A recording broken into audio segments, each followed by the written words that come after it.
Hola, hoy día vamos a ver los intervalos de confianza para dos muestras. ¿Sí? Hasta ahora hemos visto intervalos de confianza solo para una muestra, para una media, ¿cierto? Con sigma conocido y sigma desconocido para cuando tenemos que usar la muestra y para una varianza. Entonces ahora veremos cómo construir los intervalos para cuando tenemos dos muestras. ¿Sí? Bien, entonces vamos a comenzar con el intervalo para la diferencia de medias, ¿sí? Con las varianzas poblacionales conocidas. Es la situación más difícil de encontrar porque recuerden que normalmente nosotros no conoceremos las poblaciones, sino que lo que tendremos son las muestras, ¿verdad?, obtenidas de cada población. Por lo tanto, no obstante, es difícil en los casos en los que uno hace censos, por ejemplo, es posible aplicar este tipo de intervalos. Bien, partimos entonces. Recuerden que inicialmente las variables con las que trabajamos son variables siempre normales, ¿cierto? En este caso, nosotros tenemos dos variables, porque estamos haciendo la comparativa entre dos muestras, ¿cierto? Entonces tenemos dos variables, ambas con distribución normal y con media y desviación definida, por supuesto, para que el modelo quede totalmente definido. De estas dos poblaciones se extraen dos muestras, ¿cierto?, aleatorias e independientes. Eso es muy importante, que tienen que ser independientes. Y por otro lado,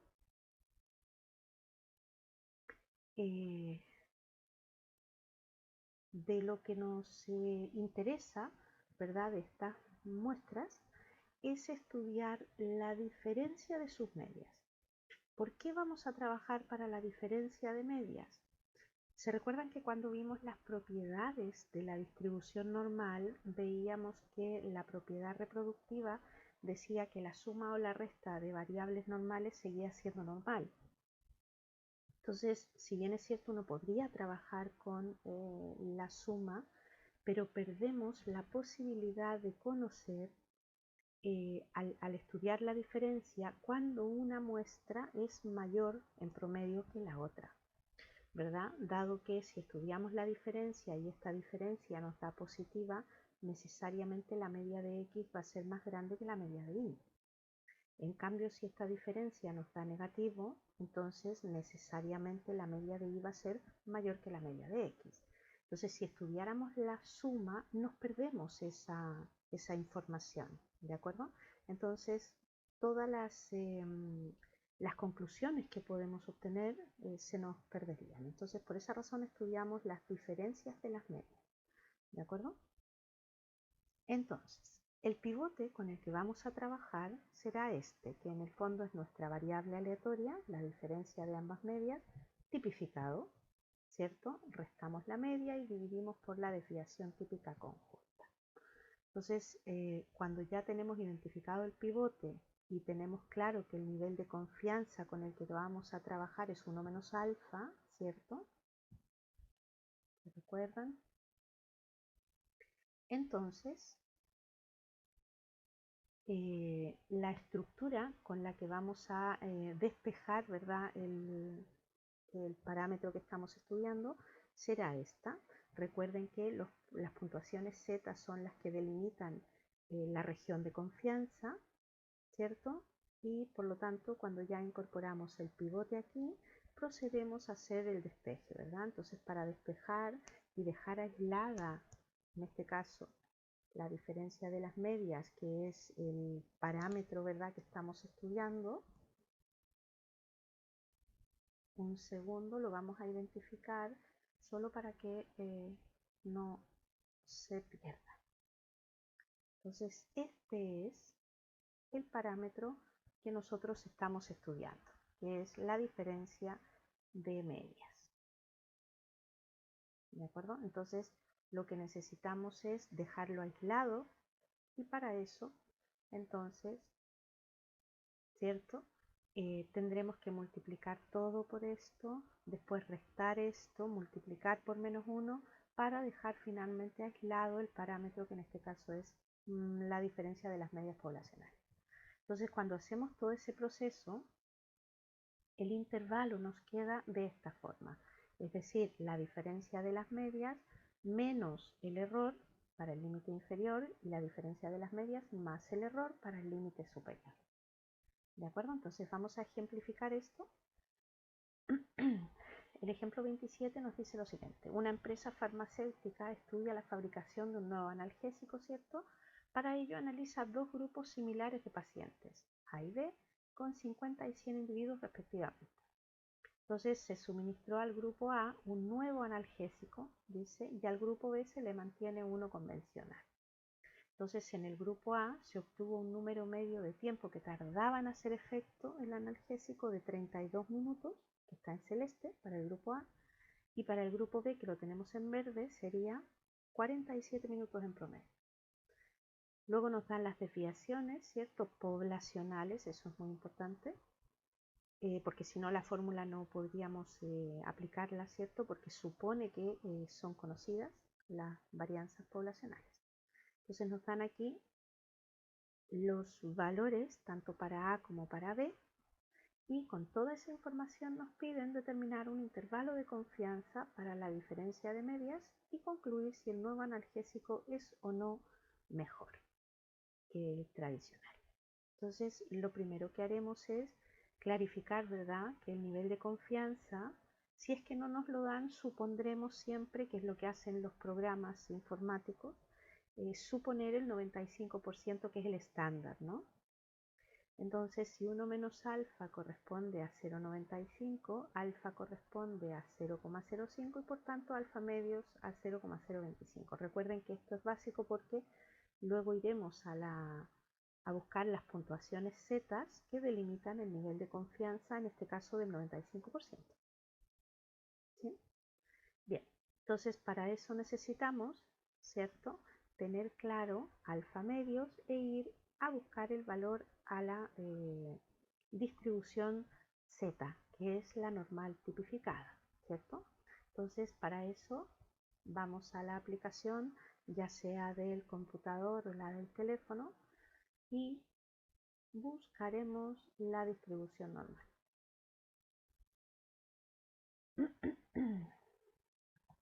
Bien, aquí tenemos la distribución normal. Recuerden que como estamos hablando de puntuaciones Z, la variable ya está tipificada, es decir, tiene media 0 y desviación o varianza 1. Hacemos Enter y entonces queda definido el modelo y por tanto su función de densidad. Entonces, para poder encontrar los puntos que delimitan la región, recuerden entonces el área, no olviden que está centrado, tendremos 0,025 a la derecha, ¿cierto? Y 0,025 a la izquierda. Por lo tanto, los puntos que delimitan el 95% de confianza corresponde a menos 1,96 y 1,96. Recuerden que al ser simétrico los valores son el mismo, solo cambia su signo, ¿verdad? Porque la distribución normal estándar está centrada en 0. Entonces, bueno, ya tenemos los valores, corresponde a 1,96 y el signo ya lo tenemos incorporado en la fórmula. Por lo tanto, sería simplemente reemplazar, ¿verdad?, en la fórmula. Entonces, si ustedes se fijan, teníamos el promedio de A, 32, menos el promedio de B, 47, más menos, ¿cierto?, para resumir el error, que es el mismo. Z de alfa medios ya dijimos 1,96 y en la raíz tendremos la varianza de A, que era 7 al cuadrado, dividido por su tamaño de muestra, que era 50, más la varianza del grupo B, que era 5 al cuadrado, dividido por su tamaño de muestra, que era 100. ¿Cierto? Entonces, si operamos todo esto, el intervalo nos va a dar esta cantidad. ¿Cierto?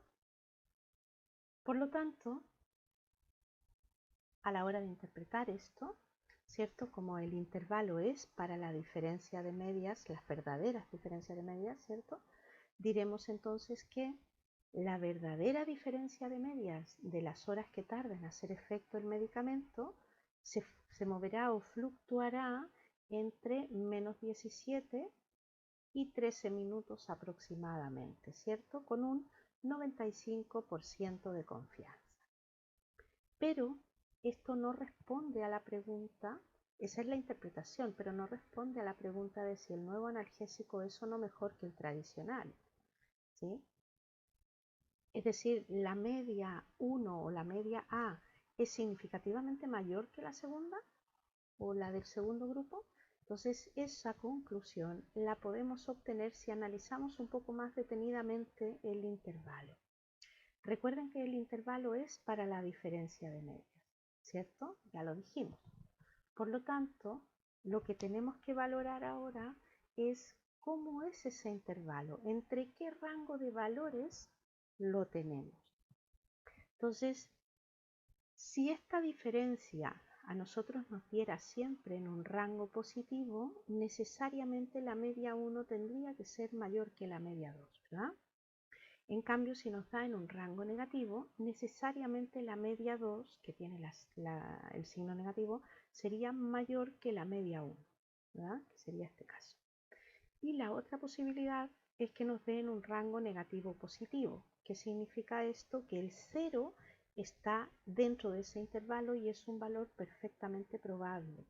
Por lo tanto, si el 0 es un valor probable o todo el intervalo ronda el 0, lo que indica es que las medias no presentan diferencias significativas, porque entonces esta diferencia se haría 0, ¿cierto?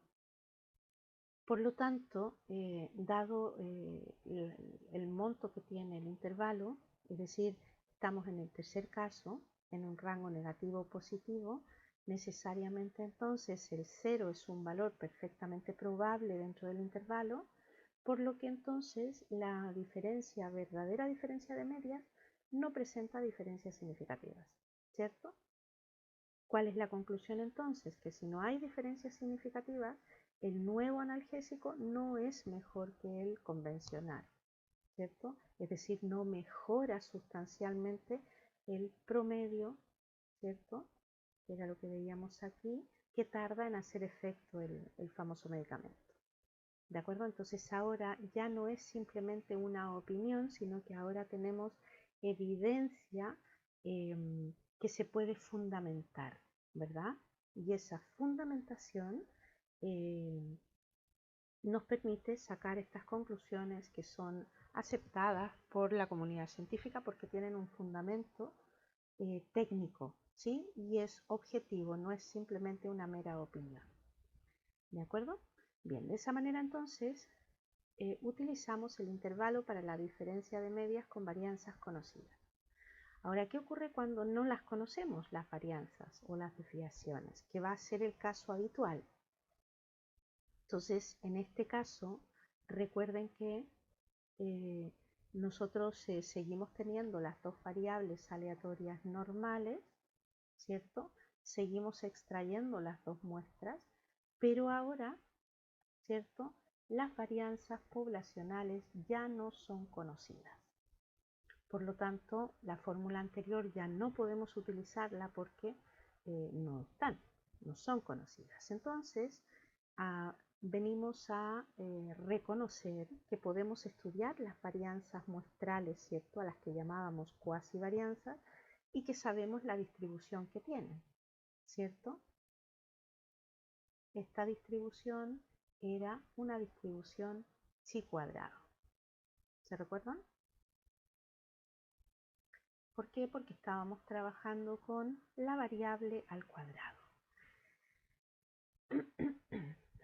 Por lo tanto, si nosotros podemos trabajar con las varianzas muestrales, ¿cierto? Y encontrar una distribución conjunta para esas varianzas, que sería la chi cuadrado, ¿cierto?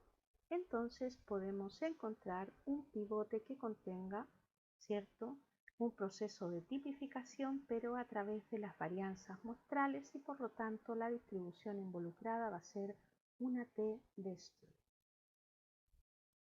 ¿De acuerdo? Bien, recuerden que además los grados de libertad que usábamos para una T era n-1, por lo tanto ahora tendremos la suma de ambas muestras, n1 menos 1 más n2 menos 1, lo que nos da n1 más n2 menos 2. ¿De acuerdo?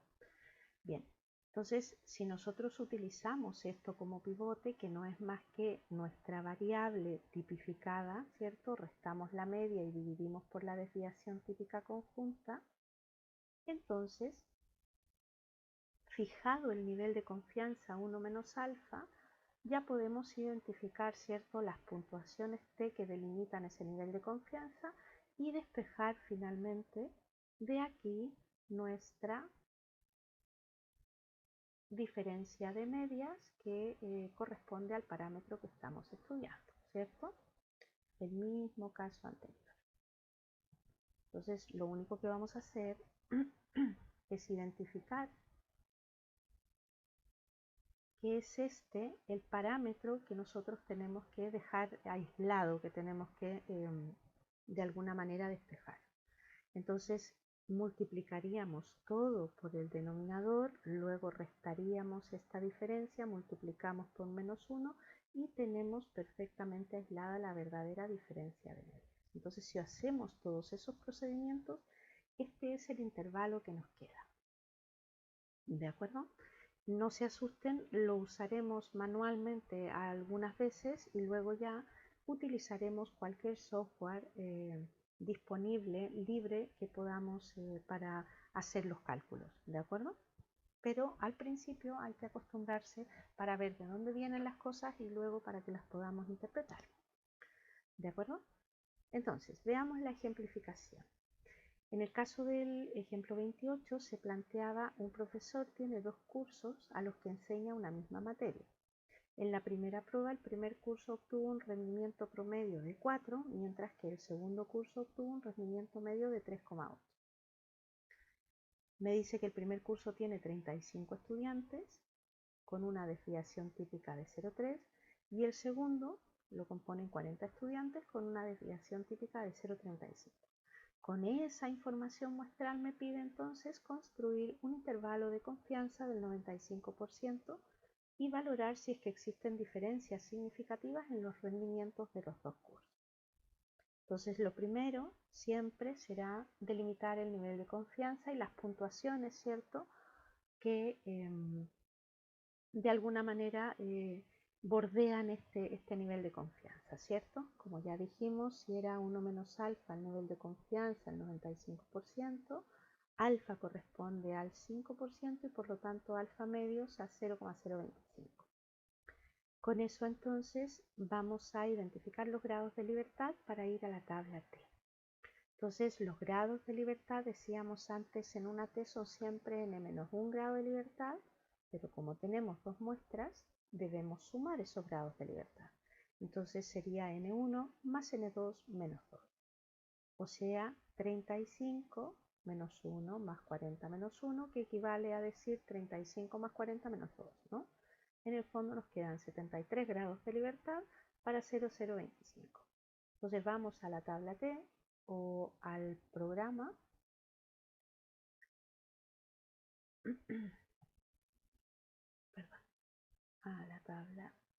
a la distribución T, fijamos los grados de libertad que son 73, damos a Enter, queda especificada la función y tenemos aquí entonces el modelo. Yo quiero el área, ¿verdad?, que corresponde al nivel de confianza del 95%, los puntos que delimitan esa región.